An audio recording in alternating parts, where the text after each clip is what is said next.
I'm Jonathan. This is Krista. We're here to help you be a better landlord.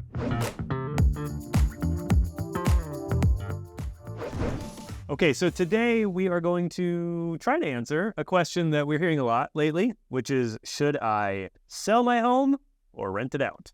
It is a really good question, especially right now. The Fed dropped interest rates by about 50 basis points in September. They are slated to continue dropping. Of course, we will see how the presidential election factors into that. But for the first time, homeowners are saying, hey, these golden handcuffs are loosening. Should I sell my property? Should I keep it? What are we going to do? Yeah, all indications are pointing to actually want to move again.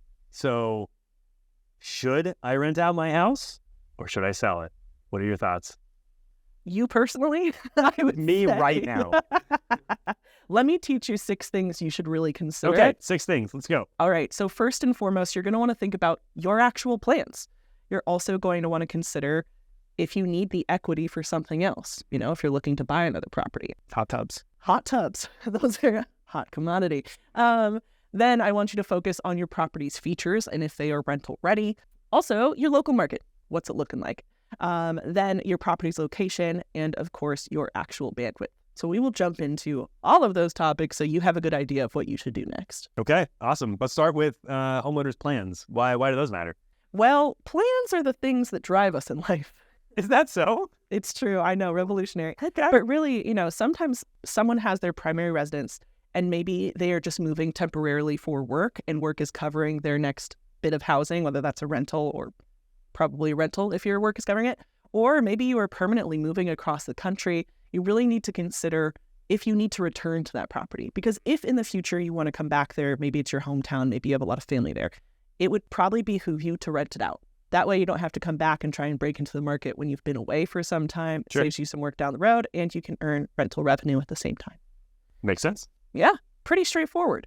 I would also say if you are looking to move but you want to keep your current property, there are a couple things you can do to make remote landlording easier before you even leave the area, which is going to be mainly building up your network. So making sure that you have a local contractor that you trust, maybe a local real estate attorney, a CPA, things of this nature, so that when you do make that hike to wherever your place is next, you feel really confident about who you have nearby. Yeah, makes sense. And whether somebody is selling or renting their home, if they're planning on moving out of the home, should they be thinking of renovations differently in either scenario?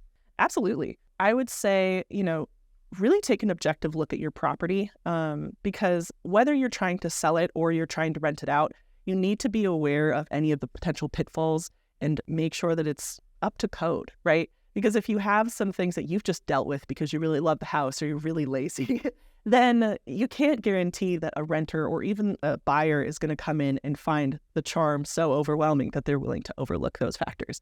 So I'd say take a very objective look at your property. If you want to get ahead of the game, you might even bring in an inspector to see and assess what kind of changes they would recommend. Of course, when you bring in an inspector, sometimes they reveal information that you then have to reveal to other people. So understand your local laws, maybe talk to a real estate agent as well, just to see what your options are. But if you need to make renovations, you probably need to make them whether you're looking to sell or whether you're looking to rent.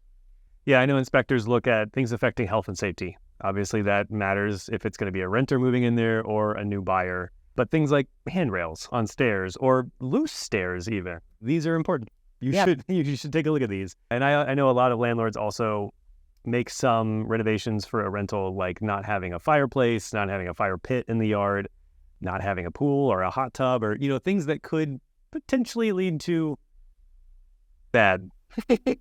Yeah, potentially to bad. It's so true. If you are keeping any kind of connection to the property by being a property manager or a landlord, you really want to think about any kind of long-term liability plays and trying to correct those before you start renting out the property.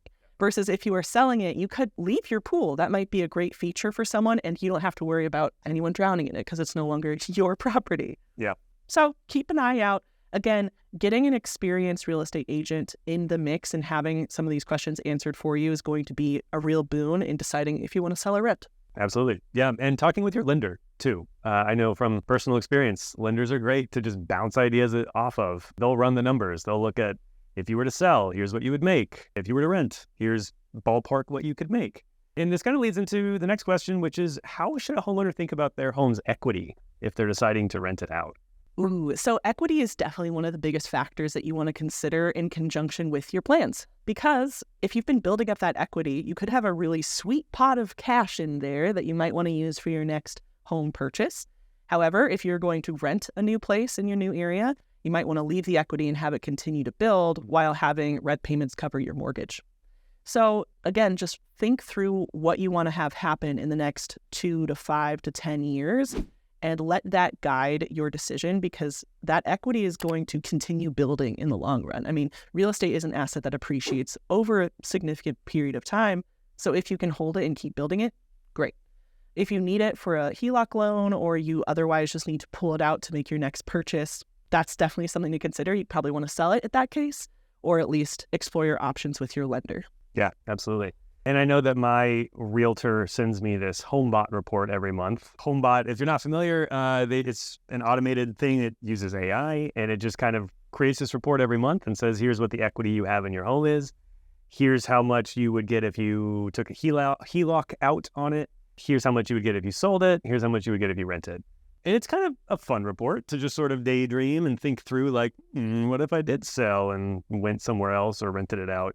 But we at TurboTenant also have a tool specifically meant for rent estimates. Yeah, highly, highly recommend that. We're going to link it in the description down below. That way you can understand what you might be able to secure for your property based on what other rentals are running for in your area. We also found a really cool tool while researching this episode, which we will link below, which helps you understand basically what you could make if you rented out a property versus selling it. So this is a tool from the National Association of Residential Property Managers. We will link it below so that you can crunch the numbers around the impact of your decision. I will say before we wrap up this segment, if you are looking to purchase another property, but you don't need the equity from your first property to make that down payment, usually around 20%, it's really nice to build equity in 2 properties at the same time. You will appreciate it. Again, in the long run, this is a long game. So just consider your options, look at the numbers, make a very informed decision. Absolutely. All right. So when thinking about renting out property versus selling it, how should you think about your home's features? So going back to the idea of needing to do any kind of renovation, I just want you to take away all the emotion, all of the good memories of your house, and look at it really critically as if you had seen it for the first time and you were deciding whether or not to move in. Because there are going to be some features that are particularly great for rentals, whether you're looking to rent out by the room or if you're just going to try and rent the entire space. Take a look at common areas, look at your backyard or any kind of outdoor spaces, and of course, things like access. So do you have a dedicated parking space? Is it street parking? Start to factor in what your home offers and line that up with the amenities that you see offered in similar rentals in your area. That will help dictate if you have good bones in there that you can build on for a rental, or if this is better suited as a property you want to sell. Mm-hmm. Yeah. And you already mentioned the comparable homes in your area. How does the local market play into this? Oh, okay. It's going to be a really important factor. So once you've kind of chewed through your own plans, the equity that you might need, you're going to want to look at how your actual market is performing. Specifically, if it's a seller's market and you could make a lot of money, that's going to factor in for folks and help them decide, okay, maybe I need this money sooner. I'm going to go ahead and sell. Mm-hmm. If it's a buyer's market and properties are sitting vacant for a while, they're going for under asking, things of this nature, then it would probably behoove you to hold on to that property until it is once again a hotter market to make the most value that you can. Yeah, makes sense. So in addition to how your housing market is playing out for buyers and sellers, I also want you to think about your property's location. You know, if you are out in the boonies and there's not much nearby, the likelihood of finding a great tenant is going to be a bit lower than if it's in the city center or if it's close to like universities, hospitals, nightlife, etc. So one way to assess this is, again, just taking a look at local rentals and seeing if they are staying on the market very long. Also, if you see a lot of rent concessions being offered, whether that's like first month free or waived move-in fees or free pool access, I don't know. If you start to see those things being listed en masse, that means that property managers are having a hard time landing tenants. And that is going to be a cautionary flag that you should consider when you decide whether or not to rent or sell. Totally makes sense. Yeah. And you mentioned property managers. I feel like this is a good way to sort of wrap up the discussion here, which is if you do choose to rent out your property, there is some work that needs to be done managing that property. So how do you recommend going about that? Being realistic about your bandwidth is going to help you be successful in the long run, whether you are looking to rent it out and become a landlord or if you're looking to sell it. Now, this is the point where people get really nervous, especially if they do not have experience in real estate or property management. But I would say there are tools out there, like TurboTenant, that will help you manage your rental from start to finish so that you don't have to have a degree in property management. You can come in, list your rental for free, you can find great tenants, screen them, use all of our features to make sure that you feel comfortable and can take on this challenge without being bogged down by some of the more tedious administrative work. So it is work, right? Real estate investment and being a landlord is a source of passive income, but you're still going to have to show up and do a couple things, make sure that you're communicating with tenants.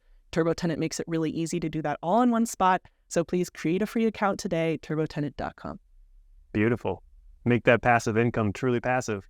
Do it. It's your time. Cool. Well, thank you for taking us through. Should I sell my home or rent it? If you out there have any further questions or you want to tell us how you decided to sell or rent your home, leave them down below in the comments. Don't forget to like and subscribe.